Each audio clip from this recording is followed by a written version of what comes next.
റേക്കിയിലെ വേറൊരു കോൺസെപ്റ്റ് എന്താ വെച്ചാൽ കോയിൻസിഡൻസുകളെ കുറിച്ചാണ്, യാദൃശ്ചിക സംഭവങ്ങളെക്കുറിച്ചാണ്. അതൊരു പ്രത്യേകം ശ്രദ്ധിക്കേണ്ട ഒരു കാര്യമാണ്. ലോ ഓഫ് കോയിൻസിഡൻസ് എന്ന് പറഞ്ഞിട്ടുള്ള ഒരു കോൺസെപ്റ്റ് തന്നെ റേക്കിയിലുണ്ട്.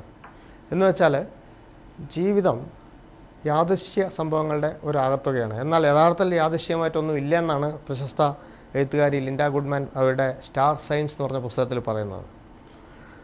പക്ഷേ നമ്മൾ ആലോചിച്ച് നോക്കുക, ലൈഫിനെ കുറിച്ചുള്ള ഒരു കോൺസെപ്റ്റ് എന്താ വെച്ചാൽ വളരെ വലിയ ഒരു പാത്രം.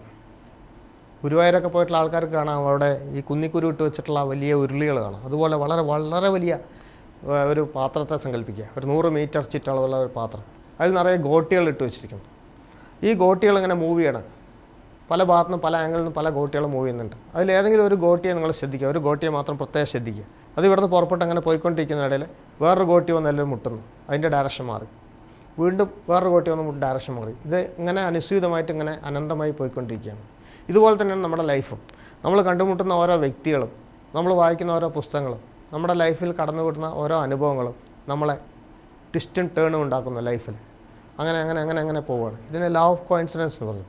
ധ്യാനമാർഗ്ഗത്തിലൂടെ പോകുമ്പോൾ നമുക്ക് കിട്ടുന്ന ഒരു അഡ്വാൻറ്റേജ്, മെഡിറ്റേഷനിലൂടെയും റേക്കിലൂടെയും വരുമ്പോൾ നമുക്ക് കിട്ടുന്ന ഏറ്റവും വലിയൊരു ഗുണം എന്താ വെച്ചാൽ ഈ ട്വിസ്റ്റും ടേണുകളും നമ്മളെ പലപ്പോഴും ചതിക്കുഴികളിൽ ചെന്ന് ചാടിക്കില്ല, അപകടങ്ങളിൽ കൊണ്ടെത്തിക്കില്ല, നല്ല മാർഗ്ഗങ്ങളിൽ കൂടെ മാത്രം കൊണ്ടുപോയി കാണുന്നുണ്ട്. അതും റേക്കി പഠിക്കുകയും പരിശീലിക്കുകയും ചെയ്യുമ്പോൾ കിട്ടുന്ന വലിയ ഒരു അഡ്വാൻറ്റേജായി ഞാൻ മനസ്സിലാക്കുന്നു.